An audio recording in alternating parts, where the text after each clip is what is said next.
시편 103편 12절에서 22절까지 말씀입니다. 저 여러분들이 한 절씩 교독하고 마지막 절은 합독하도록 하겠습니다. 동이 서에서 먼 것 같이 우리의 죄과를 우리에게서 멀리 옮기셨으며 아버지가 자식을 긍휼히 여김같이 여호와께서는 자기를 경외하는 자를 긍휼히 여기시나니 이는 그가 우리의 체질을 아시며 우리가 단지 먼지뿐임을 기억하심이로다. 인생은 그날이 풀과 같으며 그 영화가 들의 꽃과 같도다. 그것은 바람이 지나가면 없어지나니 그 있던 자리도 다시 알지 못하거니와 여호와의 인자하심은 자기를 경외하는 자에게 영원부터 영원까지 이르며 그의 의는 자손의 자손에게 이르리니 곧 그의 언약을 지키고 그의 법도를 기억하여 행하는 자에게로다. 여호와께서 그의 보좌를 하늘에 세우시고 그의 왕권으로 만유를 다스리시도다. 능력이 있어 여호와의 말씀을 행하며 그의 말씀의 소리를 듣는 여호와의 천사들이여 여호와를 송축하라. 그에게 수종들며 그의 뜻을 행하는 모든 천군이여 여호와를 송축하라. 여호와의 지으심을 받고 그가 다스리시는 모든 곳에 있는 너희여 여호와를 송축하라. 내 영혼아 여호와를 송축하라. 아멘. 강우주 전사님 나오셔서 주의 인자하심을 따라라는 말씀으로 제목으로 말씀 전해 주시겠습니다.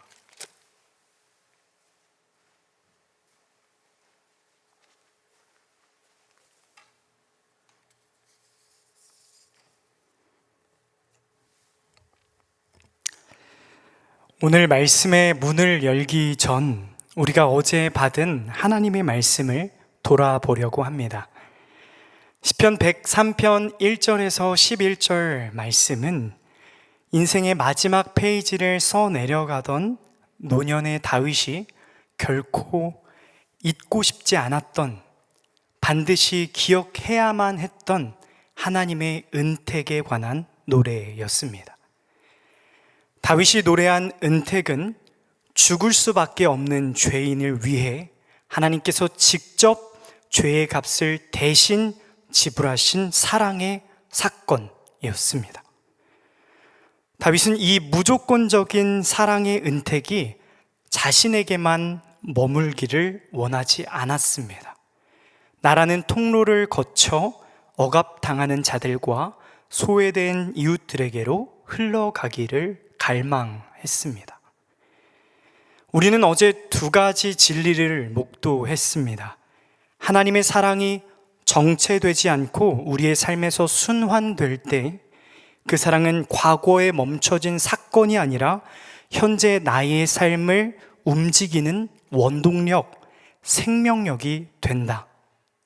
더 나아가 그 사랑을 기억함으로 우리는 하나님의 인자하심을 더 깊이 알게 된다. 더 새롭게, 날마다 새롭게 하나님을 알아가게 된다는 것이었습니다. 오늘 말씀은 그 인자하심의 절정인 12절 말씀부터 시작합니다. 이 시간 말씀으로 우리를 새롭게 하시는 성령 하나님께서 말씀을 전하는 자나 듣는 자 모두에게 하나님의 인자하심을 가르쳐 주시기를 소망합니다. 더 나아가 말씀을 듣고 난 후 우리 삶이 그 하나님의 인자하심을 따라가는 삶이 되길 소망합니다. 아멘. 우리 이 시간 손을 가슴에 얹고 함께 고백하겠습니다. 하나님의 인자하심은 우리를 죄에서 구원하십니다. 12절의 말씀 함께 읽겠습니다. 동이 서에서 먼 것 같이 우리의 죄과를 우리에게서 멀리 옮기셨으며, 하나님께서 우리의 죄를 우리로부터 멀리 옮기셨습니다. 동쪽과 서쪽이 영원히 만날 수 없는 것처럼 빛과 어둠이 한 공간에 머물 수 없는 것처럼 하나님께서 우리 안의 죄를 도려내어 멀리 격리시키셨습니다. 온 세상을 만드신 하나님의 법은, 그 엄중한 법은 이렇게 선고합니다. 피 흘림이 없으면 죄는 사라지지 않는다. 사라지지 않은 죄의 대가는 사망이다. 그 누구도 이 법을 피할 수 없습니다. 죄로 잉태된 저와 여러분 모두가 죽는 것은 지극히 마땅한 일입니다. 그런데 하나님께서는 인간이 피 흘리는 모습, 그 모습을 차마 눈뜨고 볼 수 없으셨습니다. 그래서 인간의 죄를 사하시기 위해 아들 예수 그리스도의 피를 대신 쏟게 하십니다. 하나님 스스로가 처벌받는 길을 택하시며 예수님께서 우리 대신 죽으셨습니다. 사랑하는 여러분, 대체 왜 죄 없는 예수님이 죽으셔야 합니까? 십자가 위에서 처절하게 죽어가는 아들을 보며 왜 아버지 하나님은 그 찢어지는 고통을 당하셔야만 합니까? 우리는 너무 쉽게 답합니다. 사랑하니까요. 하지만 여러분, 그게 정말 쉬운 일입니까? 이제는 망설임조차 없이 툭툭 가볍게 던질 수 있는 답입니까? 하나님이 왜 우리를 사랑하셔야 합니까? 우리가 하나님께 사랑을 맡겨놓기라도 했습니까? 우리는 원래 받아야 할 사랑을 당연히 받는 것처럼 여기며 하나도 와닿지 않는데 하나님의 사랑을 다 아는 척, 감동한 척 그 사랑을 교묘히 이용하고 있는 것은 아닙니까? 그래서 값으로 환산할 수 없는 값없는 하나님의 사랑을 값어치 없는 것으로 만들고 있지는 않습니까? 그게 아니라면 왜 우리는 하나님 없는 사람처럼 살아갑니까? 죄의 사함을 받았다 말하면서 왜 여전히 죄의 노예로, 사람의 노예로, 돈과 인정의 노예로 살아갑니까? 우리의 본성이 그래요. 아담이 선악과를 먹어서 그래요. 있는 핑계 없는 핑계 아담에게 다 돌리고 우리는 언제 하나님을 향해, 하나님의 성품을 향해 걸어갈 수 있습니까? 사랑하는 여러분, 죄가 사라졌다는 것은, 예수님이 죄의 문제를 해결해 주셨다는 것은 단순히 천국행 티켓을 받았다는 의미가 아닙니다. 이제 우리가 예수 그리스도의 보혈을 의지하여, 예수 그리스도의 공로를 의지하여 하나님께 담대하게 직접 나아갈 수 있게 되었다는 뜻입니다. 하나님과 직접 관계하며 풍성한 삶, 행복한 삶, 영원한 삶을 누릴 수 있게 되었다는 것입니다. 사랑하는 여러분, 구원받는 것이 목적인 삶을 넘어 구원받은 자로서 하나님과 직접 관계하며 하나님을 닮아가는 삶으로 나아가는 저와 여러분 되기를 소망합니다. 그렇다면 이제 하나님께 나아가는 자는 무엇을 경험하게 될까요? 우리 다시 한번 손을 가슴에 얹고 함께 고백하겠습니다. 하나님의 인자하심은 우리를 하나님 앞에 서게 하십니다. 우리를 하나님 앞에 서게 하십니다. 13절의 말씀 함께 읽겠습니다. 아버지가 자식을 긍휼히 여김같이 여호와께서는 자기를 경외하는 자를 긍휼히 여기시나니. 아멘. 하나님께 나아가는 자들이 처음으로 경험하는 것은 경외입니다. 경외가 무엇입니까? 경외란 거룩한 하나님 빛 앞에 거꾸러지는 것입니다. 압도적인 하나님 앞에 무너져 내리는 것입니다. 그 하나님 앞에 숨이 멎는 것, 그래서 그분 앞에 무릎을 꿇고 엎드리는 것입니다. 그동안 의지했던 모든 우상들이 가짜였음을 깨닫고 전적으로 파산한 자가 되어 나는 죽을 수밖에 없는 무능한 존재입니다 고백하며 철저히 낮아지는 것, 그것이 바로 경외입니다. 영혼이 텅 빈 채로 하나님 앞에 엎드린 자에게, 하나님을 경외하는 자에게 하나님 말씀하십니다. 아버지가 자식을 긍휼히 여김같이 여호와께서는 자기를 경외하는 자를 긍휼히 여기시나니. 긍휼이라는 단어의 어원은 자궁에서 유래했습니다. 자궁은 어떤 곳인가요?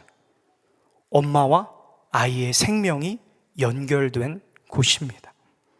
엄마의 피가 아이에게 흐르고 아이는 엄마의 피를 받습니다.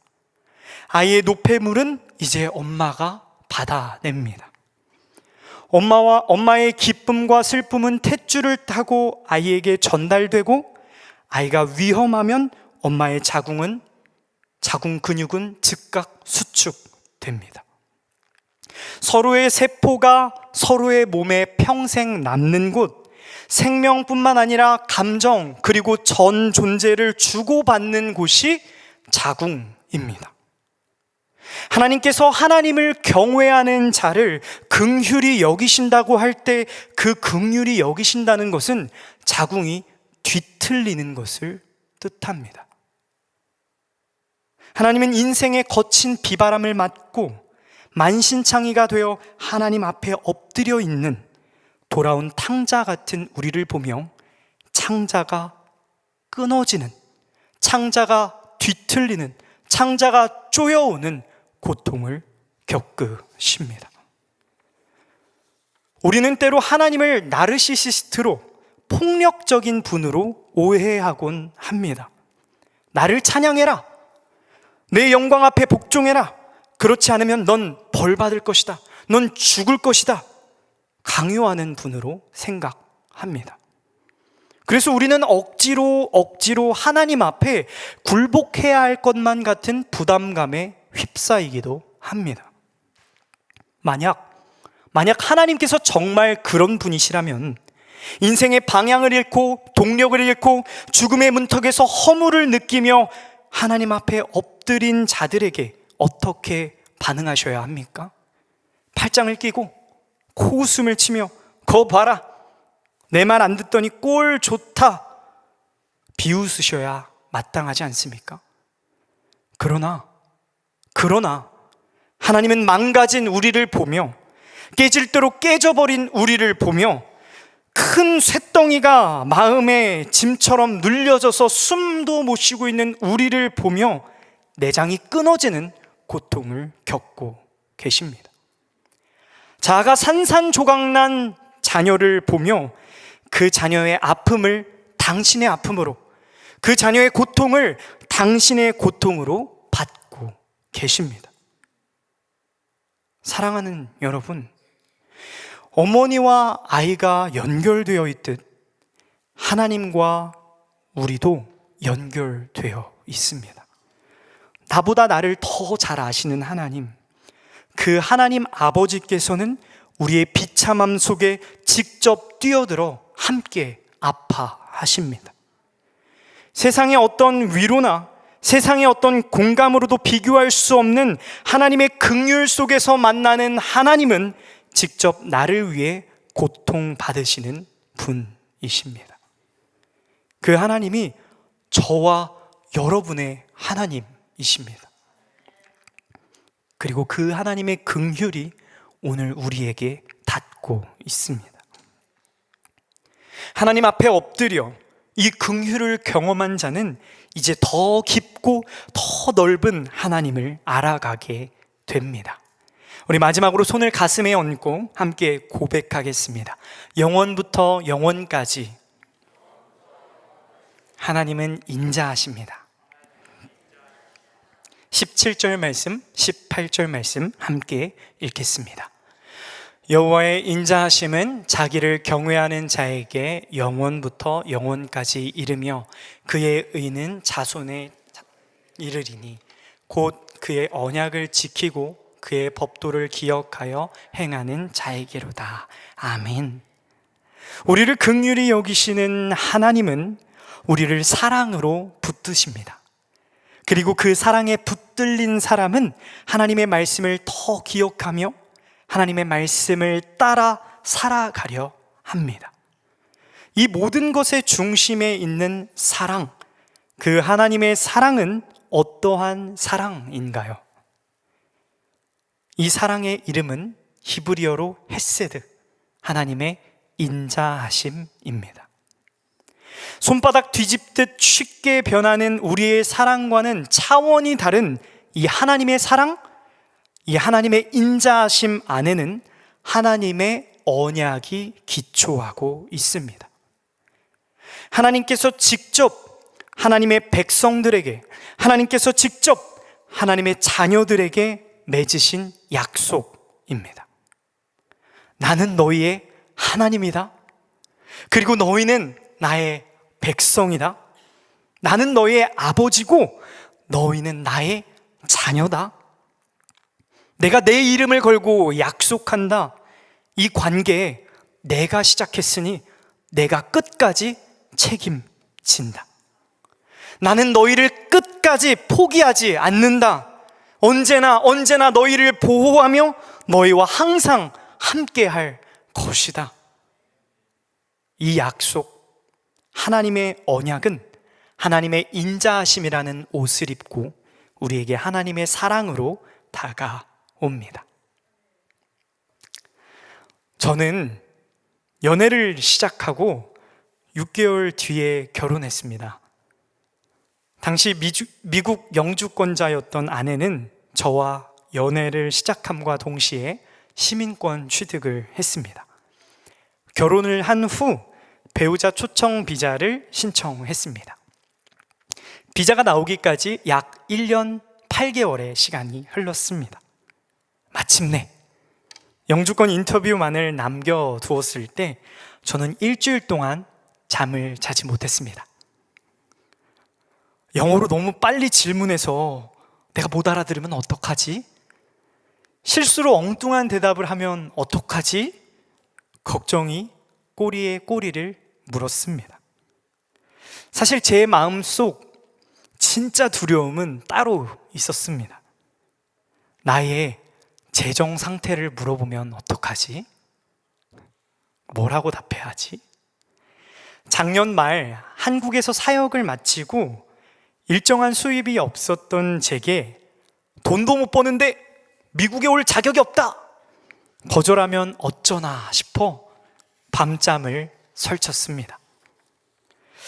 혼자 세상 모든 근심을 짊어진 표정으로 앉아있는 제게 아내가 다가와 무슨 일이 있는지 물었습니다. 저는 그동안 쌓아온 걱정들을 솔직하게 털어놓았습니다. 제 이야기를 진지하게 듣고 있던 아내는 웃으며 이렇게 말했습니다. 여보, 걱정하지 마. 우리가 신청한 비자 이름이 배우자 초청 비자잖아. 이 비자는 초청받는 배우자의 자격을 보는 게 아니라 초청하는 나의 자격을 보는 거야. 당신은 내 남편인 것만으로 충분한 자격이 있는 거야. 아내와 결혼했다는 것만으로도 모든 자격을 갖췄다는 말. 저는 모든 걱정, 근심의 짐이 해방되었습니다. 짐에서 해방되었습니다. 얼마나 감격스러웠던지 모릅니다. 이후 찬찬히 다시 서류를 살펴보며 저를 부르는 명칭에 더 큰 감동을 받았습니다.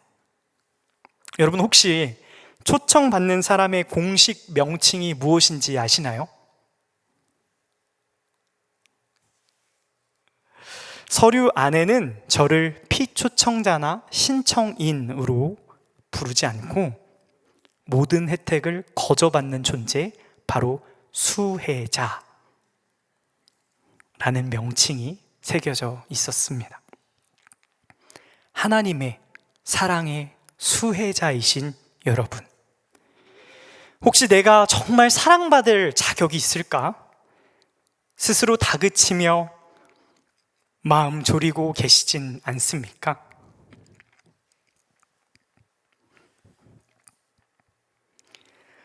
내가 좀 더 그럴듯한 자격을 갖추어야, 내 삶이 조금 더 깨끗해져야 하나님이 나를 받아주실 것이라고 생각하며 두려움에 문턱에서 서성이고 계시진 않습니까?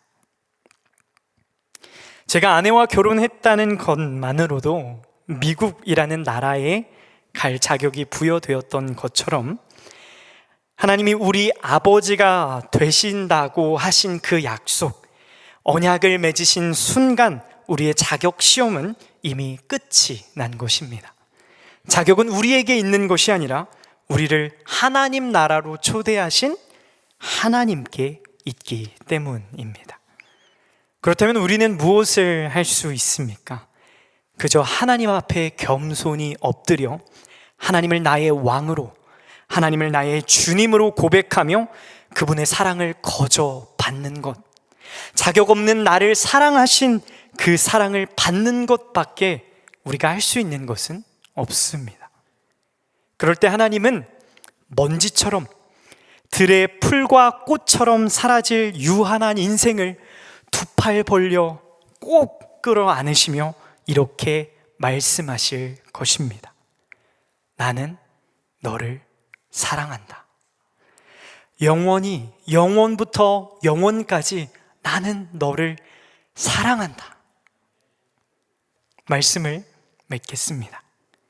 오늘 우리는 말씀을 통해 우리의 삶을 이끄시는 하나님의 인자하심을 보았습니다.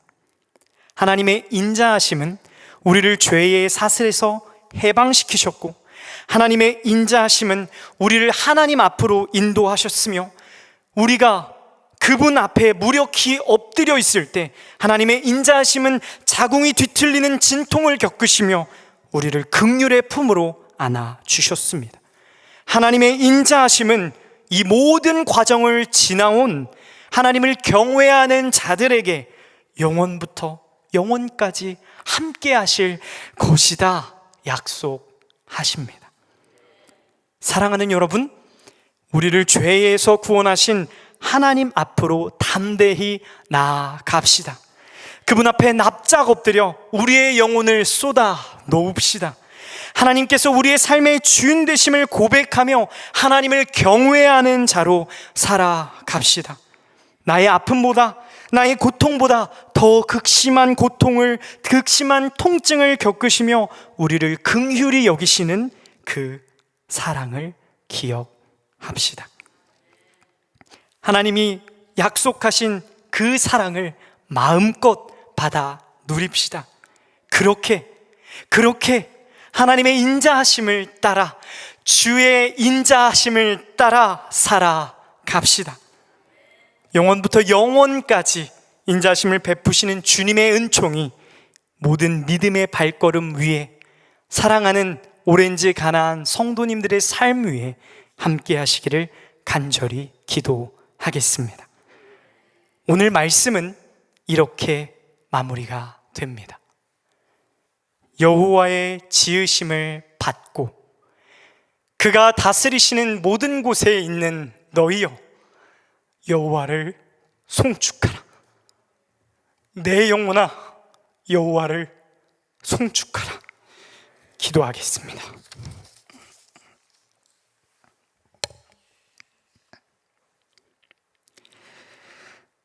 사랑하는 하나님, 하나님의 인자하심을 너무나 쉽게 잊고 그 사랑을 떠나는 방황하는 우리를 오늘도 말씀의 자리로 불러주시고 만나주시고 위로해 주시니 참으로 감사합니다.